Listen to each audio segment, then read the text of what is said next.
Hoje nós estamos aqui recebendo a figura ilustre do advogado militante, professor, pós-graduado, Eric Micheletti Felício, presidente da Comissão da Advocacia Criminal da OAB de Sorocaba, onde ele dá suporte para os advogados que atuam nesta área, ou um cidadão também que tenha um problema relacionado a essa situação que não tenha nada a ver com a questão de prerrogativa.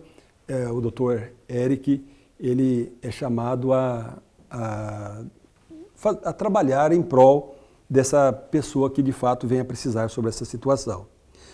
O doutor Eric, ele é professor de direito penal, de processo penal, mas o mais importante mesmo, é um advogado militante com ênfase no tribunal do júri. E tribunal do júri não é para qualquer um. Eu conheço centenas de advogados que se dizem criminalistas, mas nunca teve a coragem de ir ali fazer uma sustentação no tribunal do júri, porque é quando nós nos deparamos com o Ministério Público, o promotor de justiça, fazendo acusação, e nós temos que, nessa seara, convencer o corpo de jurados de que o nosso cliente é inocente. Difícil missão, não, doutor Eric? Dr. Jorge Araújo, eu quero inicialmente agradecê-lo pelo convite, parabenizar o programa O Veredito, a sua produção, na ITV, Canal 24 da NET, e dizer que sinto-me honrado pelo convite. O senhor é um grande amigo do meu pai, do meu pai, que eu digo que não desencarnou, está sempre presente, amigo da família.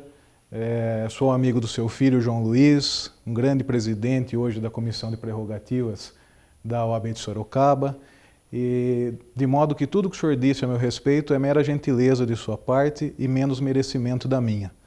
Mas me sinto muito feliz por estar aqui. Sobre a missão do advogado criminalista, é uma missão árdua, porém até com um certo tom evangélico, diria assim, porque é uma doação constante.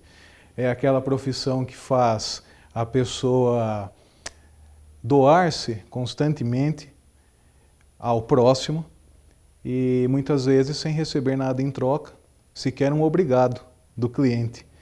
Quando o processo acaba, seja qual for o resultado, o advogado criminalista geralmente nem é mais lembrado, porque a figura dele já liga, né, a memória do cliente àquela fase triste da vida que ele passou, às vezes por uma fatalidade, né, nem é um criminoso contumaço, nem é alguém voltado ao crime.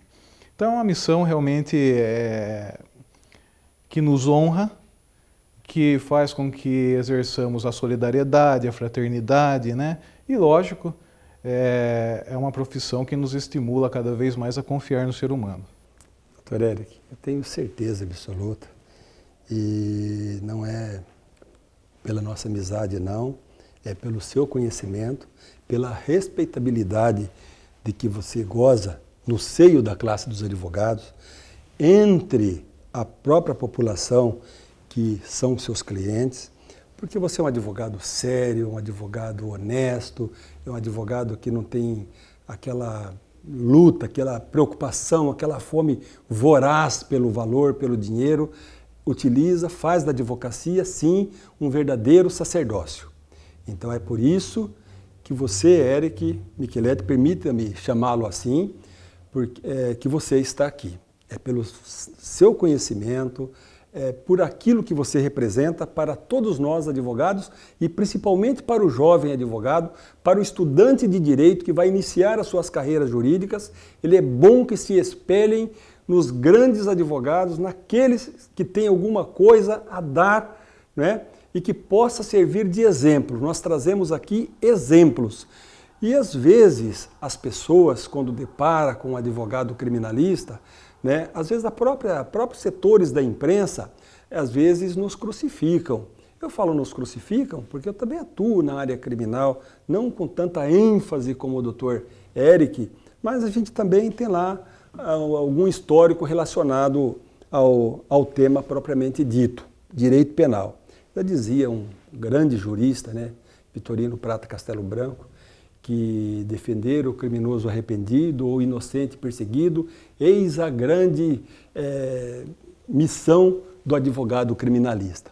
E é uma coisa que eu carrego comigo, porque com a nossa atuação, nós não permitimos que, se o cidadão ele é culpado, ele venha receber uma reprimenda superior àquilo que as leis determinam, né, doutor Eric?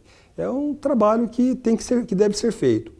Mas como a gente se encontra muitas dificuldades no nosso dia a dia do exercício da atividade, criou-se inclusive um instituto em São Paulo, se não me falha a memória, que é o Instituto de Defesa dos Advogados, né? Instituto do Direito de Defesa. Gostaria que o senhor falasse um pouco a respeito disso, senhor, porque eu sei que o senhor foi membro lá. Fui membro com muita satisfação e mantenho contato com muitos dos que ainda são associados desse instituto. E veja, Dr. Joel, que interessante. No nosso país nós precisamos de um Instituto de Defesa do Direito de Defesa. Que situação, né? O Instituto de Defesa do Direito de Defesa é uma UCIP, é uma instituição que está intimamente ligada aos direitos fundamentais da pessoa humana. Eu participei, eles são muito ativos, aguerridos, tinham lá nos seus quadros, até como fundadores, o Márcio Tomás Bastos, o Dr. Márcio Tomás Bastos, Dr. Malheiros, Dr. Toron, que é o seu amigo, enfim, vários advogados, a maioria da área criminal, mas também outros vinculados aos direitos humanos, que defendem justamente isso, os direitos fundamentais das pessoas humanas mais necessitadas, das pessoas que estão encarceradas, né, que promovem estudos. Não é nada assim, vamos defender, somos meramente militantes. Não, são estudos com base científica, psicológica, interdisciplinares. Eu vi agora aqui na internet, que eu não tive tempo de ler totalmente, mas o IDDD, como é conhecido, lançou um relatório a partir de um mutirão que fizeram lá no estabelecimento carcerário, e identificaram que 84% dos presos não tiveram sequer a oportunidade de ler o seu interrogatório na fase policial, né? Impetraram mais de 400 habeas corpus. Eles têm um convênio para atuação também no Tribunal do Júri, paralelo a esse convênio da própria Defensoria Pública.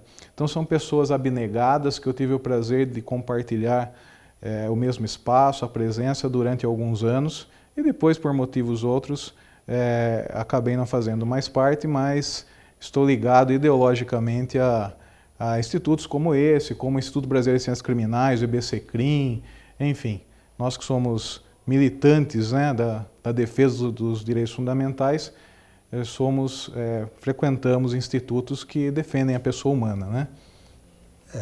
Doutor Eric, pela sua explanação, belíssima por sinal, a gente observa que esse trabalho desenvolvido, ele tem como escopo a busca do resgate da dignidade humana do cidadão.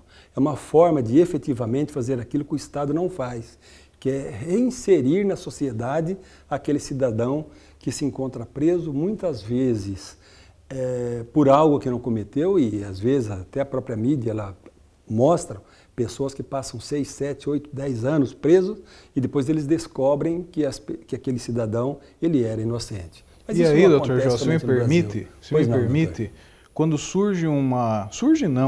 quando nós temos a oportunidade de aplicar um instituto como o da audiência de custódia, né, de uma maneira célere em todo o estado de São Paulo e em todo o Brasil, esse instituto que decorre de tratados internacionais encontra uma resistência fortíssima de algumas instituições. Veja que uma cidade como Sorocaba, nós estávamos lá na OAB, na reunião da Comissão da Advocacia Criminal, preocupadíssimos com relação à data em que seria aplicada em Sorocaba a audiência de custódia, que é aquela que permite que o preso imediatamente seja apresentado num prazo de 24 horas perante um juiz de direito para que ele analise a legalidade da prisão. E isso reduziu, na capital, em 45%, é muita coisa, 45% o número de prisões. Pessoas que poderiam agora estar encarceradas sem necessidade e que estão em liberdade.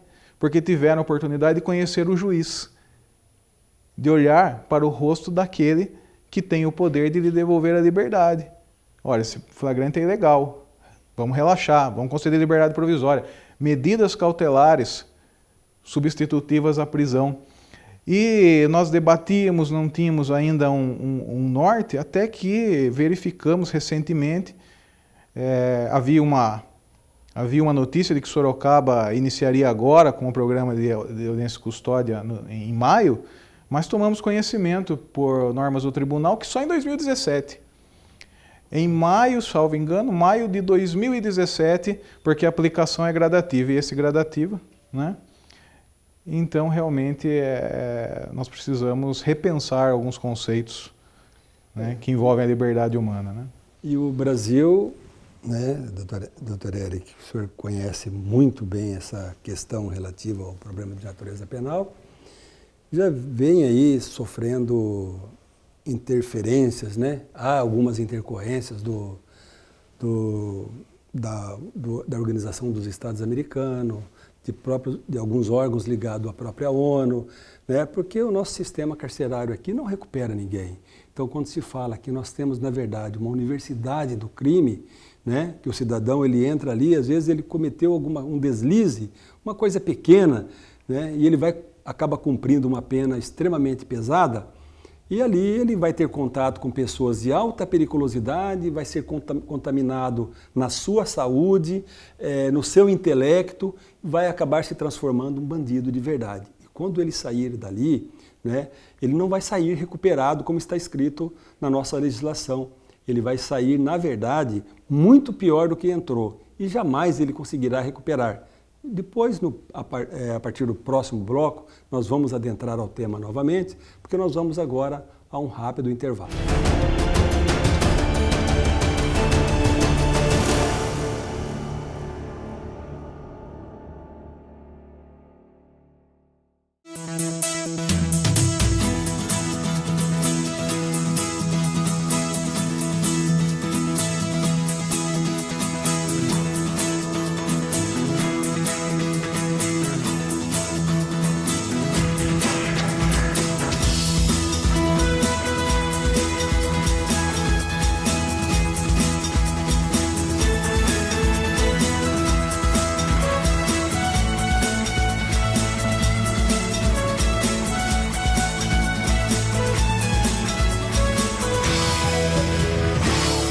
Nós esperamos você diariamente aqui, no canal 24 da NET. Sejam bem-vindos. Sejam todos bem-vindos.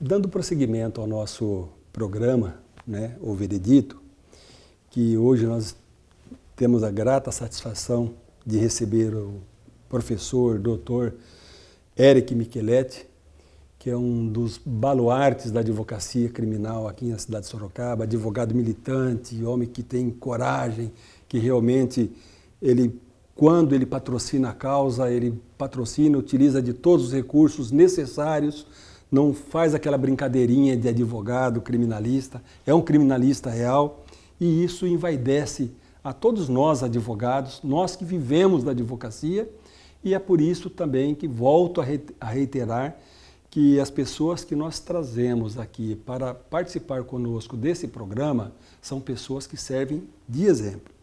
Doutor Eric, o senhor foi professor, é professor de Direito Penal e Processo Penal. Professor de Direito Penal e Processo Penal e advogado. Qual a atividade que mais o fascina? São duas paixões que cabem no mesmo coração. A advocacia criminal é aquilo que eu desejei fazer da minha vida, e desde os bancos universitários eu tinha um sonho de atuar no tribunal do júri. E graças ao bom Deus eu consegui realizar esse sonho. E se não fosse advogado, enveredasse para alguma carreira pública, talvez enveredasse para aquelas onde eu pudesse argumentar, onde eu pudesse formular as teses necessárias, enfim. O importante é que isso não exclui a satisfação de você entrar numa sala de aula, quando às vezes convidado a lecionar, ou quando se passa por um curso de pós-graduação, de graduação, e ensinar, tentar passar um pouco para aqueles alunos que estão começando, que têm uma visão distante ainda da prática do direito, uma visão às vezes ainda muito abstrata das carreiras jurídicas, o que realmente acontece, não só a teoria, falar um pouco da prática também, tentar mostrar a eles uma face diferente do processo penal, principalmente, doutor Joel, porque assim, o que acontece? O estudante, ele às vezes aprende o processo penal como se fosse uma mera forma de aplicação de pena. E os professores universitários têm uma responsabilidade muito grande de esclarecer esses profissionais, serão futuros delegados, futuros advogados, promotores de justiça, juízes de direito, que o processo penal é um meio de garantia de direitos do cidadão. O processo penal ele é garantista, ele não foi feito para permitir a aplicação de pena. Ele foi feito para garantir que o cidadão possa se defender, possa exercer o contraditório, e aí sim, uma vez provada a sua culpa lato sensu, falando em culpa lato sensu, não sendo tão técnico aqui, aí sim, ele receba aquela pena, ou seja, absolvido, não importa, mas o processo é uma garantia. Então, quando a gente tem contato com o meio acadêmico, eu tomo esse cuidado, é muito sério, você está ajudando na formação de um futuro profissional. Um sujeito que passará pela faculdade, longos 5 anos, um exame de ordem, né, o exame da OAB, ingressará no nosso meio profissional e às vezes vem com uma ideia distorcida, você vê aí em determinadas carreiras, pessoas que pensam, você fala, nossa, mas esse advogado parece promotor, né? Aquele juiz parece promotor, etc. Mistura um pouco as coisas. Independente da livre convicção, não estou aqui julgando ninguém, as tendências pessoais de cada um influenciam. Mas a gente tem que mostrar o que realmente é. Amanhã esse aluno será um profissional, escolherá uma carreira ou a profissão de advogado e aí sim ele formará de uma maneira mais ampla as suas ideias sobre os institutos do direito, vivenciará na prática. Mas nós temos que passar o básico e não podemos distorcer a lei. Nós não podemos distorcer. Então eu vejo com muita responsabilidade tanto a parte profissional como a parte acadêmica. O processo penal, para você que é estudante de direito, veja o processo penal como um processo garantista e não um mero código com ritos para se aplicar a pena, como se a defesa fosse algo teatral, fosse algo que está ali para ganhar tempo e porque o fim já é sabido. Não, temos que mudar essa visão. Doutor Eric, uma situação que nós temos observado na mídia, principalmente na mídia televisiva, né? Nós estamos aqui em um programa de televisão, mas vamos dizer isto. Às vezes um advogado, ele pega um caso de repercussão, ele é contratado para um caso de repercussão e tal, e de repente a mídia acha que a acusação, o crime cometido é terrível, né? E ninguém deveria fazer a defesa daquela pessoa, que eles colocam entre aspas como se fosse um animal, e alguns advogados que vão ali defender o seu cliente, defender, né, exercer o seu mistério, o seu trabalho, acaba sendo agredido. Agredido pelo povo, agredido pelo Ministério Público, agredido por alguns magistrados que não entendem a nossa missão, né? Eu gostaria que o senhor, dentro da sua experiência, dissesse alguma coisa a respeito desse assunto, dessa questão propriamente dita. Por que o povo e setores que têm o necessário conhecimento não conseguem discernir a figura do advogado da figura do cliente? Porque nós somos o país onde existem paladinos da justiça, que são aqueles super-heróis que nós elegemos. Nós somos aquele povo onde se confunde o advogado com o próprio crime que se diz que alguém cometeu, antes mesmo de uma sentença, antes de se apurar, antes de um processo, antes de ouvir até a pessoa. Nós somos... A culpa, aliás, é também do próprio advogado. Porque nós, na nossa classe, nós passamos muito tempo, doutor Joel, tentando definir o advogado perfeito e esquecemos de divulgar à população quem é o advogado real. Quem é aquele profissional que vai ao fórum, que frequenta os presídios, que atende as pessoas em delegacias, que faz uma audiência e tenta defender o seu cliente, que o advogado nem sempre pede absolvição. Tem gente que não sabe disso, acha que o advogado, como ele é remunerado pelo que ele faz, ele vai pedir absolvição e vai criar manobras, como se só o advogado criasse manobras, o Ministério Público não criasse. Não estou dizendo que e isso não é crítica destrutiva, faz parte. Ministério Público, para quem não sabe, Ministério Público, no processo penal, é parte. Ele tem que ser parcial, né? Ele defende, ele tem que buscar, ele busca a acusação, às vezes pede a absolvição, como o advogado também pode pedir a condenação do seu cliente. Quem falou que o advogado é obrigado a pedir? Se você pega um processo lá onde está escancarado todas as provas, tudo diz que foi o seu cliente, você não é obrigado a pedir absolvição e sujar o seu nome, até como promotor que pede indevidamente uma condenação, sob o meu ponto de vista, suja o seu nome na carreira. Você tem que fazer cumprir a lei e buscar que se cumpra o que nela está escrito. Se o promotor pede lá que o seu cliente seja condenado a 30 anos, você analisa o processo, entende que ele é culpado, tá? Você não se convence, você é contratado para uma defesa e ele fatalmente será condenado, nada impede que o advogado peça uma pena menor.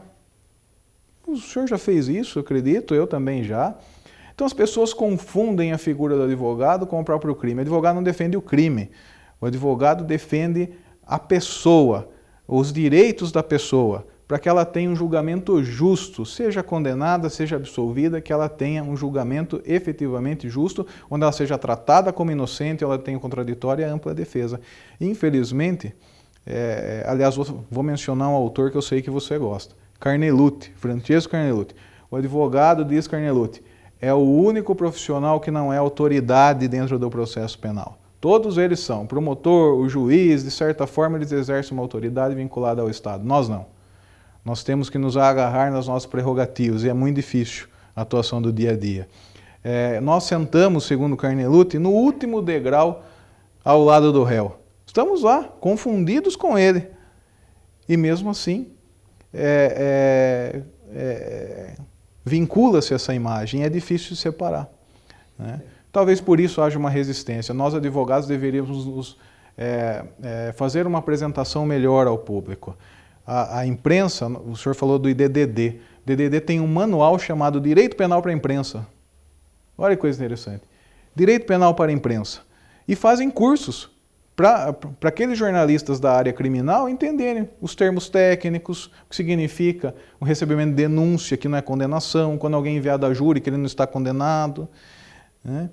Só que falta interesse. Aliás, sugiro a você, que é um pioneiro em trazer bons cursos para Sorocaba, que pense nisso, junto do Instituto dos Advogados. Quem sabe a gente não consegue, o senhor não traz para cá esse projeto do IDDD, conversa lá com o pessoal e consegue trazer para cá o direito penal para jornalistas. Interessante.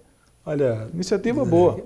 Essa questão que foi colocada aqui agora, extremamente importante, porque nós sabemos que o jornalista ele é um formador de opinião.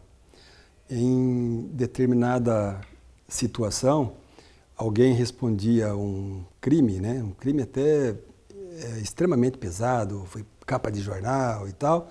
E eu escrevi um artigo e enviei para um dos jornais da cidade, que eu não vou citar o nome. E um dos jornalistas, ele desceu o sarrafo no artigo que eu tinha escrito. Bom, como o mundo é pequeno e dá muitas voltas, né? Lá um belo dia ele foi até o meu escritório porque era um tio dele que estava na capa do jornal por um crime idêntico àquele que... Falei, poxa, mas você tem tantos advogados na cidade e tal. Não, mas o senhor tem coragem, tem não sei o que tal. Resumo da situação. A gente foi, o cidadão estava preso, o delegado já tinha feito a apresentação dele, o cara se encontrava preso numa determinada cidade aí da região, já tinha aparecido numa grande emissora de televisão aqui da cidade também, e a família, não, depois nós vamos querer reparação moral e tal. Bom, fiz todo o trabalho que deveria fazer e acabei absolvendo o cliente. Aí, né, eu chamo a família, né, tinham pagaram o valor que foi contratado e tal, e falam para mim, eu pego e falo para eles, bom, e agora? Nós vamos entrar com ação de indenização contra tal entidade, né? Porque afinal de contas é um direito que ele tem, porque comprovamos, né?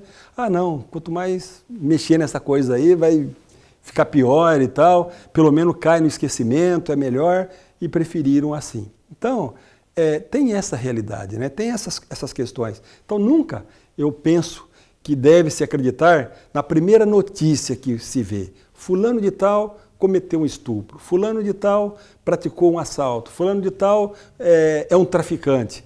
Tem que conhecer determinados detalhes, porque há uma grande jornalista norte-americana, professora da Universidade de Harvard, que ela escreveu uma obra que é O Criminalista, o jornalista e o criminoso, e nessa situação que ela descreve, ela fala que o papel do jornalista é realmente tornar as coisas assim bem picantes para que possa ser vendido os jornais. Infelizmente, o nome dessa autora é Janet Malcolm. Eu já andei dando alguns exemplares para alguns jornalistas aqui da cidade de Sorocaba e eu vi alguns carregando, inclusive, debaixo do braço, indo fazer reportagens. Bom, não vou me alongar, porque até nós estamos chegando ao final, eu vou passar para o senhor, doutor Eric, para o senhor fazer as suas últimas considerações. Eu quero ratificar aqui todos os agradecimentos que fiz de início a você, a sua produção, à ITV, e dizer que é uma grata satisfação poder falar um pouco do direito penal, do processo penal. Dizer a todos que nós precisamos sim, como o senhor disse, ter personalidade, analisar mais as coisas. Tem uma música do Chico Buarque, acredito, que diz o seguinte: todo mundo tem pereba, só a bailarina que não tem. Então nós gostamos muito de apontar o dedo, e o direito penal é feito para o filho do vizinho. Mas ele às vezes bate a nossa porta. O Banco dos Réus é democrático. Então eu quero dizer que fico muito feliz, quero mandar um abraço lá para o Márcio Rogério Dias, presidente da OAB, para o Márcio Leme, para todos da diretoria, ao seu filho João Luiz Alder Araújo, que é presidente da Comissão Prerrogativas, da qual sou com muita satisfação membro também, a todos da nossa Comissão da Advocacia Criminal, que está caminhando por um bom caminho, e dizer que as pessoas podem sim, a maioria absoluta, a classe dos advogados é formada por pessoas honestas, pessoas lutadoras. Existe, como em toda profissão e carreira, às vezes pública também, pessoas boas e pessoas ruins, mas a maioria é decente e o advogado merece ser respeitado. Então, consulte o seu advogado sempre, seu advogado de confiança. Se você não tem condições de constituí-lo, vá até a Defensoria Pública, mas exerça a cidadania. Cidadania não é só ter o direito de votar. Cidadania é saber que você pode exercer os seus direitos de maneira ampla e o advogado é um instrumento essencial para isso. Muito obrigado, pelo convite, estou à sua disposição sempre. Obrigado, doutor Eric. Obrigado à produção, que nos permitiu mais esse programa. E eu quero encerrar aqui agradecendo a você, meu caro telespectador, que vai dar o veredito. Meu muito obrigado.